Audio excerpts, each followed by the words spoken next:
JRBT নিয়োগ নিয়ে স্বচ্ছতা বজায় রেখেছে রাজ্য সরকার। প্রয়োজনে একে চ্যালেঞ্জ করতে পারে যে কেউ।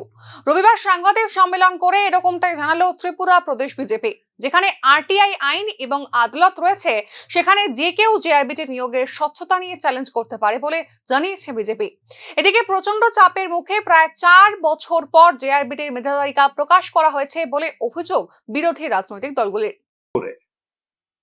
যে কেন পোস্ট ক্রিয়েট হলো, তার জন্য ক্রাইটেরিয়া কি রয়েছে, সেই ক্রাইটেরিয়া ফুলফিল করার পর একটা ইন্টারভিউ প্রসেস রয়েছে। কোথাও রিটেন টেস্ট এবং ইন্টারভিউ, কোথাও শুধুমাত্র পার্সোনালিটি টেস্ট, বিভিন্ন ক্ষেত্রে বিভিন্ন রকম থাকে। তো আমি এইটুকু বলতে পারি, রাজ্য সরকারের যে দৃষ্টিভঙ্গি রয়েছে স্বচ্ছতা নিয়েই নিয়োগ করবে। কাজেই সেটা সিঙ্গেল পোস্ট হোক, মাল্টিপল পোস্ট হোক, সেখানে স্বচ্ছতা নিয়েই নিয়োগ হয়েছে। এটাকে যে কেউ চ্যালেঞ্জ করতে পারেন যদি মনে হয় যে কোথাও অস্বচ্ছতা হয়েছে, সেই অধিকার ওনার রয়েছে।